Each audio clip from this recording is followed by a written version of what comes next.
少女阿 Ram 只有20歲，佢同男朋友阿 Tom 大家都係老撾人嚟嘅。佢哋幾年前已經喺老撾相識，開始拍拖，仲一齊過嚟泰國打工。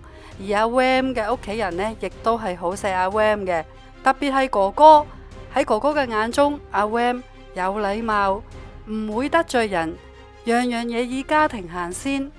但係就係因為喺2026年3月22日，哥哥因為太忙而疏忽咗阿 Ram 打電話俾佢，就係因為冇聽到呢個電話，令到哥哥後悔一世。我哋嚟睇下泰國本地嘅新聞，到底案情係點嘅呢？帶大家深入一單好殘忍嘅謀殺案。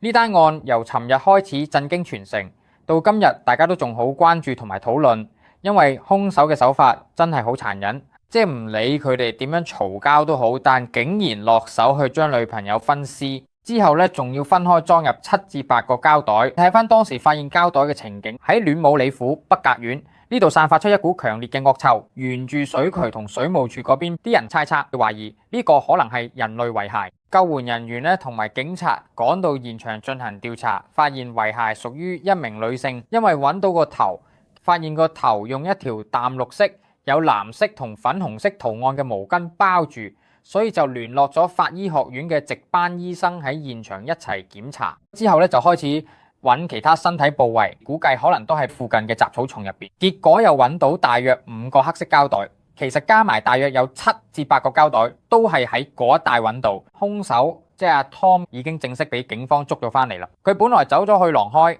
打算偷渡去老撾，但係泰國出入境警察就梯廊開出入境關口捉到阿 Tom， 依家已經被拘留，會帶嚟翻曼谷。因為案發地點就喺曼谷，黑色包嘅發現地點位於北格警察局轄區內，警方正係協同辦案。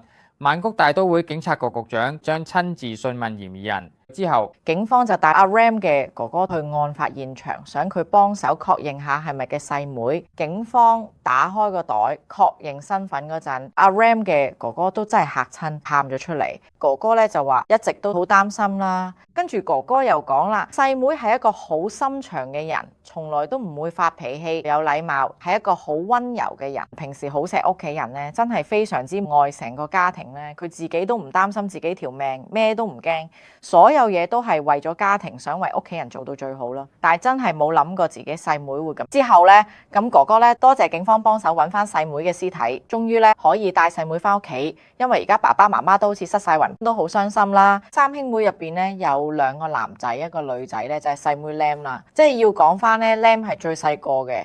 咁哥哥都話點解自己細妹要慘死呢？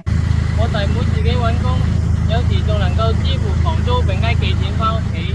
當地警方人員喺位於邊境嘅廊開移民檢查站成功咁追蹤，並將其逮捕歸案。警方喺進行問話之後呢，發現佢當時正着住咗案發當日嘅嗰件衫，身邊仲有幾個行李袋，裏面裝有現金、手機以及一啲重要嘅屬於阿湯嘅財物。結果佢嘅供詞呢真係令人震驚，除咗供詞之外呢，佢嘅態度都好冷淡，佢仍然帶住微笑講述經過，彷彿冇絲毫悔意。警察不得不問：你唔通就唔難過咩？最後阿 Tom 終於都肯開口向警方承認咗，我殺咗我個女朋友，為咗徹底掩飾死亡嘅真相，毀屍滅跡。各位觀眾一齊睇下成個時間線，睇下佢同阿 Ram 拍拖嘅經過。已經7年啦，自從佢喺泰國呢邊，阿 Tom 呢，佢喺醫院擔任廚師嘅。至於拉姆呢，以前呢係賣魚蛋嘅，但而家呢已經唔再做啦。喺阿 Ram 做緊呢嗰間娛樂場所，阿 Tom 親眼見到一幕好傷心嘅畫面，因為阿 Ram 正喺度招呼男客人。2個人睇落非常之親密嘅，但係喺嗰之後呢，佢使用一把長約10到15厘米嘅異常鋒利嘅廚房刀作為武器分屍。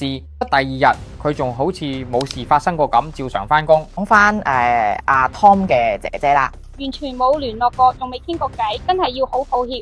完全冇諗過會發生啲嘅事，都透露話咧，佢都係尋晚嘅新聞先至知道自己細佬犯嘅事啦，仲要肢解屍體。開始聽到嘅時候，佢完全都唔信嘅，真係唔信。而家如果我睇翻轉頭時間線入邊，3月21號嗰日就係阿 Tom 去揾阿 Ram 春武里嗰邊翻工，3月22號佢哋就一齊返房休息，直到黃昏6點鐘，阿 Ram 打電話俾佢哥哥求救。3月23號咧，哥哥聯絡唔到阿 Ram， 夜晚哥哥去咗阿妹住嘅 apartment， 想知發生咩事，點解聯絡唔到阿妹。如果根據哥哥回憶講翻咧，佢話一入到房就聞到血腥味同埋屍臭味，因為件事已經發生咗。Tom 咧就話阿 Ram 走咗係冇解釋，哥哥佢哋一直咧喺度發布尋人啟事，請求幫助。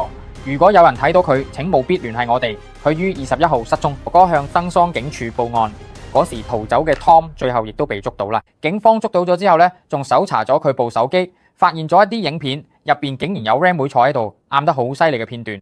公寓嘅監控錄像只見到 Ram 細妹3月22起，佢入咗去之後就冇再出嚟。Ram 細妹樣貌好好，啱啱20歲咋。喺社交平台，佢成日都會分享一啲好傷感嘅內容。呢件事真係聽落都覺得好慘。各位觀眾朋友，初步驗屍報告已經由法醫科學研究所正式公布咗啦。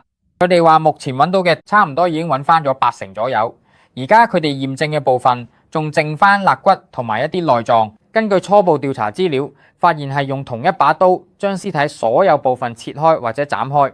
依家發現咗好多屍塊，仲要等警方再詳細交代。而至於呢，死者係被分屍前定分屍後先死，法醫科學方面呢係可以檢查得到嘅，不過呢需要花費一啲時間，因為要檢查組織，睇下有冇傷痕，或者係被分屍前定分屍後先受傷，甚至連死咗大約幾耐都可以查到嘅。不過初步嚟講呢，發現今次個案呢，兇手唔係專業分屍或者解剖專家，但都有可能兇手本身係做廚師，所以對切割方面呢會比較熟手一啲。呢個係初步屍檢結果。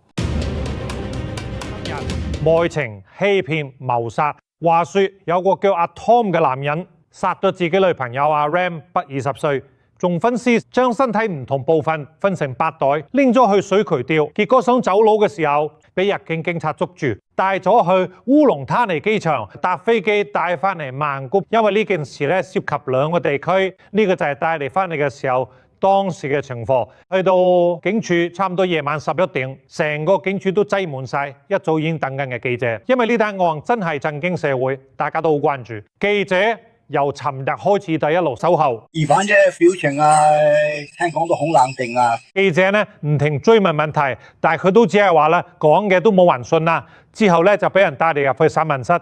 呢個就係當時現場情況。今次警察總監 CM 潘岑親自同佢落口供，呢個就係殺死自己女朋友嘅兇手。案情嚴謹，警方捉到人之後即刻帶嚟去重組案情。